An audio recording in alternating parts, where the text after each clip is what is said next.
और किसी कोई प्रश्न?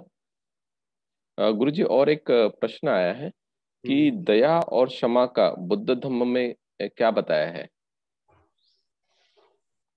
दया और क्षमा, जैसे हाँ। भगवान बताते सारे प्राणियों पर दया और करुणा के साथ ही व्यवहार करना है या देखना है। तो दया का तो महत्व है। और क्षमा यानी कि हमको जैसे छोटी मोटी गलतियां भी हो जाती तो हमें क्षमा कर देना चाहिए। जैसे अभी की जो कहानी थी, वो भिक्षु आरोप लगाता है सारिपुत्र पर कि इसने ऐसा ऐसा किया, तब भी वो सारिपुत्र उकड़ बैठकर कहता है यदि मुझ में कोई दोष हो तो मुझे क्षमा कर दे। तो ये कोई अपराध हो जाता है तो क्षमा कर देना। भगवान भी बहुत सा बार ऐसा बोल देते थे कि अमुक भिक्षु ने गलती किया, क्षमा मांगो। तो ये क्षमा मांगना एक अच्छी चीज है। तो ये गांठ नहीं बनती और वो साधना में बड़ी सहायक हो जाती। अगर नहीं तो कोई हमने गलत काम किया और किसी के सामने प्रकट नहीं किया तो वो ध्यान में बाधा बन जाती है। इसलिए क्षमा मांगते रहना चाहिए।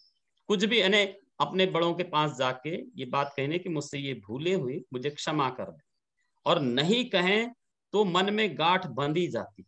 इसलिए हमने यानी एक दूसरे ने क्षमा मांगनी चाहिए। Okay, thank you. और गुरुजी, और एक आया है कि आपने सिंहनाद के बारे में बोला, वो क्या है?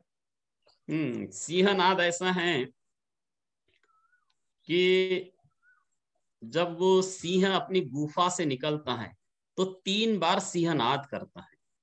यानी उसका ये आशय रहता है कि मुझे शिकार करनी है तो छोटे मोटे प्राणी भाग जाए, ऐसा वो सिंह करता है। तो भगवान भी वैसे ही करते थे।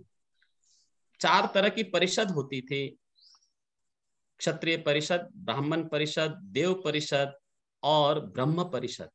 भगवान इन चारों परिषदों में जाते थे तो सिंहनाद करते थे। किस चीज का सिंहनाद? ये धम्म चक्र को सिंहनाद बोले। तो चारों दिशाओं में 4 आर्य सत्यों को प्रकाशित करते थे, ये सिंहनाद करते थे भगवान। फिर भगवान बोलते थे, फिर भगवान के वचनों को कोई उल्टा नहीं कर सकता था। किसी का सामर्थ्य नहीं था कि बुद्ध वचन को कोई उल्टा करे। न देव, न ब्रह्मा, न मार, न गंधर्व, शमन ब्राह्मणों की तो बात ही क्या। तो उसको सिंहनाद बोलते।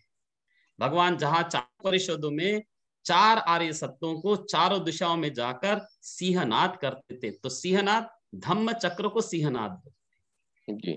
गुरुजी, आपने बोला कि कोई इसको उल्टा नहीं कर सकता है, लेकिन हम्म। आजकल हम देखते हैं कि कोई भी भगवान बुद्ध के वचनों को उल्टा पुल्टा करता है। और हम्म। बहुत सारे लोग बोलते हैं कि ये नहीं है, वो नहीं है, और ऐसा हम्म। नहीं बोला गया है, वैसा नहीं बोला गया है। जैसे अभी हमने 31 प्लेन्स ऑफ एग्जिस्टेंस को यूट्यूब पे डाला था, तो कुछ लोगों ने बोला कि नहीं, ये ब्राह्मणों द्वारा बताया गया है, ये भगवान बुद्ध ने नहीं बोला है। या फिर जो हमारे यूट्यूब पे बहुत सारे कमेंट्स आते हैं कि नहीं, ये सब चीजें भगवान बुद्ध ने नहीं बताया है, क्योंकि वो कोई तो भी एक बुक है, भारत में चलती है, उस बुक को ही वो धम्म समझते हैं। बाकी और उनका पर्सनल रियलाइजेशन नहीं है, और ना ही वो बाकी साहित्य को उन लोगों ने पढ़ा हुआ है। तो प्रॉब्लम यही है कि जो बाकी के जो बुद्धिस्ट देश है वो त्रिपिटक पे चलते हैं, और यहाँ हम लोग एक छोटी सी किताब है उसके ऊपर चलते हैं। बस वस्तुतः ये पहले हमें ये समझना चाहिए, जैसा भगवान कहते हैं ये संसार मूर्खों से भरा पड़ा है। तो सारे मूर्ख लोग हैं और अपनी अपनी प्रतिक्रिया करते हैं। उन्होंने न माँ बाप से शिक्षा ग्रहण की, न गुरु से शिक्षा ग्रहण की, न आचार्य से शिक्षा ग्रहण की, न भिक्षुओं से शिक्षा ग्रहण की।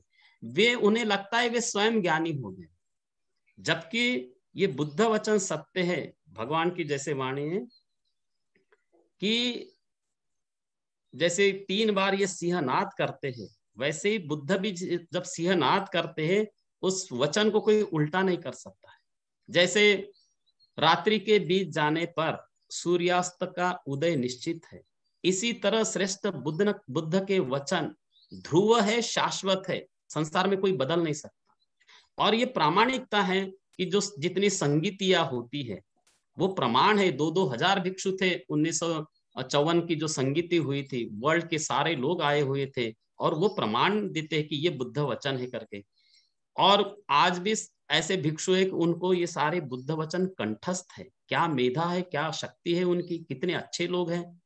तो हम कैसे कह सकते हैं कि ये बुद्ध वचन नहीं है। और वो जैसे गए हैं भारत से महेंद्र ने जैसे लेके गया, जैसे के वैसे उन्होंने कंठस्थ करने की प्रथा प्रारंभ की और वो सारे अभी उपलब्ध है। तो हमने जितने भी लोग ऐसा तर्क वितर्क करते हैं कि ये नहीं है, ये ऐसा है वैसा है, उनका अभ्यास नहीं है, उन्होंने शिक्षा ग्रहण नहीं की, इसलिए वैसे तर्क वितर्क करते हैं।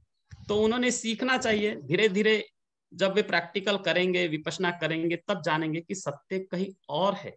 वो केवल कल्पनाओं में जीते हैं कि ऐसा, जैसे कोई एक गाथा कहे कि भवतु सब मंगलंग रखंतु सब देवता, बोले ये देवता शब्द कहाँ से आया? अरे बुद्ध की देन है, ये देवता ऐसे होते हैं, ब्रह्मा ऐसे होते हैं, संसार में किसी को कुछ मालूम ही नहीं रहता। बुद्ध आने के बाद बताते कि ऐसे स्वर्ग होता है, ऐसा नरक होता है, बाकी किसी को कुछ नहीं आता है। तो बड़े उपकार है भगवान बुद्ध पर कि उन्होंने ये सारी चीजें हम लोगों को बताई। जी, बहुत बहुत धन्यवाद। चले 10 जी बज जी गया है, जी जी, बाकी और भी प्रश्न है हम लोग कल लेंगे। कल ले लेंगे। Okay, thank you. चिरं तिष्ठतु बुद्ध शासनं, चिरं तिष्ठतु बुद्ध शासनं, चिरं तिष्ठतु बुद्ध शासनं। साधु साधु साधु।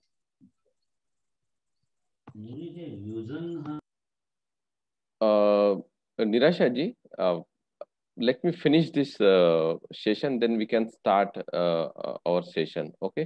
तो हम लोग अभी ये सेशन ही समाप्त करते हैं, और निराशा मैडम है वो श्रीलंका से अभी ज्वाइन होंगे हमारे साथ में 2 मिनट में। तो आप लोग वो सेशन को भी आप ज्वाइन कर सकते हैं हमारे साथ में, अगर, पर वो इंग्लिश में रहेगा, तो आप हमें बताइए।